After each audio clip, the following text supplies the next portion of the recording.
이 대통령이 내일 열리는 이른바 국민임명식을 앞두고서 강요 인선을 이제 마무리했습니다.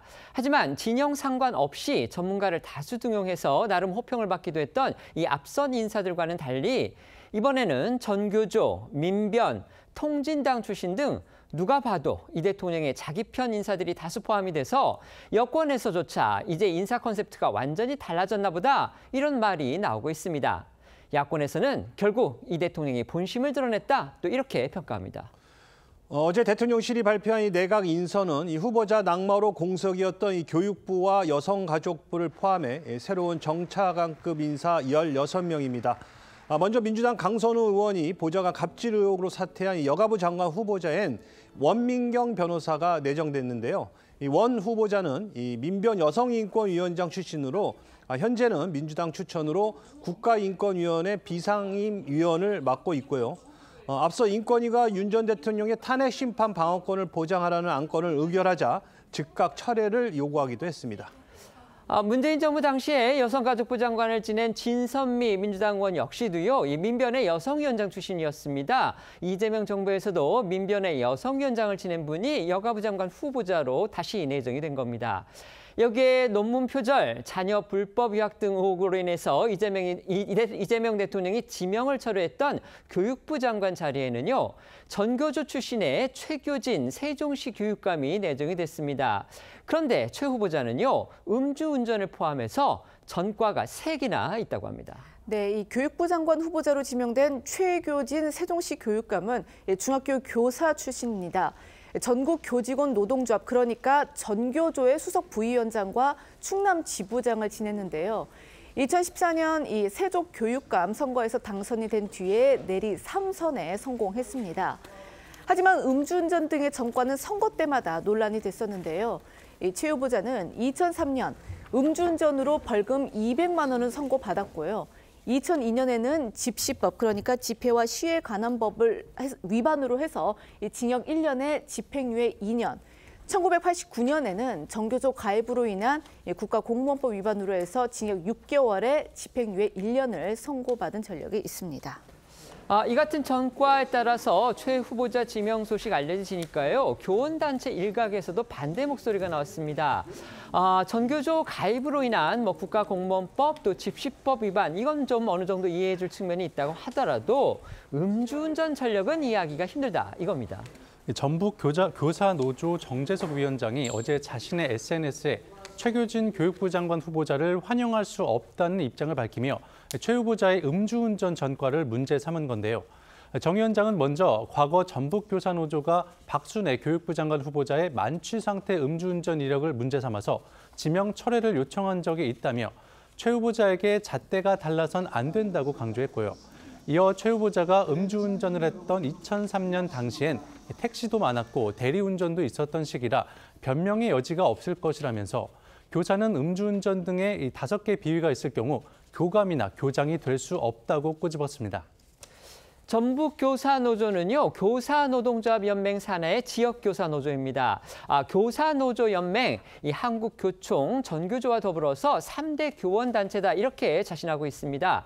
특히나 교사노조연맹 같은 경우는요, 전체 조합원의 90%가 자발적으로 참여한 20대에서 40대의 젊은 교사다 이렇게 지금 홈페이지에 밝히고 있는데요. 하지만 이 교사노조 중앙 차원에서는요, 공식적으로 최 후보자의 지명을 환영한다는 입장 밝혔고요. 전교조도 환영 입장을 밝혔습니다. 그렇습니다. 앞서 전해드린 대로 이 전북 교사노조 등 일부 반대 목소리가 있긴 하지만요, 이 교육계에서는 대체로 최 후보자 지명을 환영하는 분위기입니다. 특히 최 후보자의 친정격인 이 전교조는 어제 논평을 통해 최 후보자의 전교조 이력을 나열하면서 이 현장 교사 출신의 3선 교육감으로서 전문성을 바탕으로 교육개혁을 추진해 줄 것으로 기대한다고 밝혔습니다. 하지만 야권에선 이 대통령이 음주운전 전과자인 상황에서 이 교육부 장관까지 전과가 있어서야 되겠냐는 비판이 나오고 있는데요. 오늘 개혁신당에서 나온 목소리 들어보시죠. 이재명 정부의 인사가 점입가경입니다. 대통령이 음주운전 전과자인 상황에서 교육부 장관까지 음주 전과가 있어서야 되겠습니까? 아무리 음주운전 방지 공익 캠페인을 하면 뭐합니까? 자라나는 학생들에게 음주 전과가 있어도 대통령, 교육부 장관 할 수 있다고 가르치는 꼴입니다. 음주운전 문제 없는 교육부 장관 찾는 것이 그렇게 어렵습니까? 그런데 최규진 장관 후보자를 둘러싼 논란, 음주운전뿐만이 아닙니다. 과거에 이 천안함 사건의 음모론을 주장했다는 사실이 또 알려진 건데요.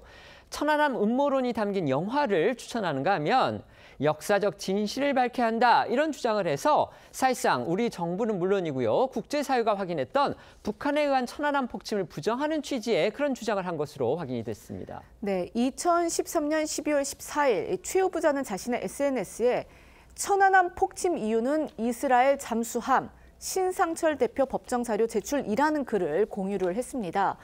당시는 이 천안함 폭침이 발생한 지 3년 9개월이나 지난 시점이었습니다. 정부가 원인 규명을 위해서 5개국 전문가들로 구성된 이 합동조사단을 꾸려서 북한 어뢰에 의한 그 폭침임을 공식 발표한 지도 3년 7개월이나 지난 그런 시점이었는데요.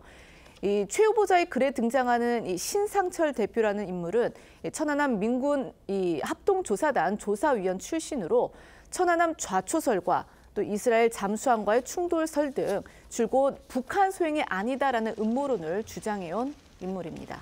또 최 후보자는 2013년 3월과 4월에도 천안함 관련 글을 SNS에 올렸습니다. 천안함 3주기였던 2013년 3월 26일엔 천안함 문제를 국민 통합 차원에서 접근해야 한다고 했던 당시 박근혜 전 대통령의 발언을 공유하면서 역사적 진실을 밝히는 차원에서 천안함 문제를 접근해야 하는 것 아닐까요? 라고 적었고 2013년 4월 28일에는 천안함 프로젝트 영화 개봉 소식을 공유하면서 이 영화를 반드시 보겠습니다. 정지영 감독님과 함께하신 분들께 고맙습니다라는 글을 올렸습니다.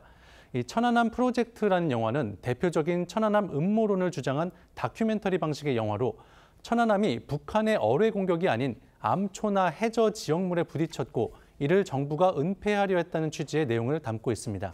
이 다큐 영화 같은 경우는요, 이 천안함 희생자 유가족들이 아주 강하게 반발을 했던 그런 적이 있습니다. 이 같은 사실이 알려지면서 야당의 반발 더욱 거세질 조짐을 보이고 있습니다. 정부의 공식 발표도 믿지 못하면서 음모론을 주장하는 사람이 어떻게 국가 교육을 총괄하겠느냐, 이겁니다. 그렇습니다. 헌법 31조에 명시된 이 교육의 정치적 중립성이 뿌리부터 흔들릴 수 있다는 우려가 나오는 건데요. 국민의힘의 한 중진 의원은요, 이 뉴델리에 이 제자 논문을 표절했다는 논란을 빚은 사람을 교육부 장관으로 지명했다가 비판받았는데 이번에는 과학적 근거 없는 천안함 음모론을 퍼뜨렸던 사람을 교육부 수장에 앉히는 것이 말이 되느냐고 했습니다. 그러면서 이런 사람이 각종 괴담을 진실이라고 아이들에게 가르치면 나라 미래가 어떻게 될지 상상만 해도 끔찍하다고 말하기도 했습니다. 이재명 대통령이 어제 인사로 해서 이제 초대 내각의 그 마지막 퍼즐을 맞췄습니다.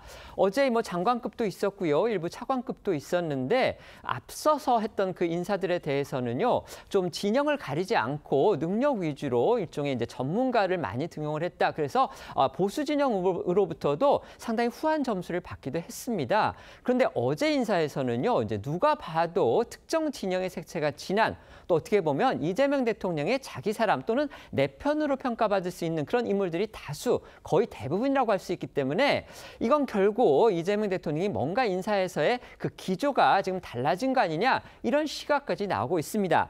특히 이제 최규진 교육부 장관 후보자를 둘러싼 논란, 그러니까 내정을 철회했던 그런 전임자 이상으로 지금 그 논란이 확대될 그런 조짐까지 보이고 있습니다. 왜냐하면 이분 최규진 교육부 장관 후보자 같은 경우는요, 지금 음주운전 그 전과가 있는 데다가 또 천안함 폭침설을 주장을 했고요.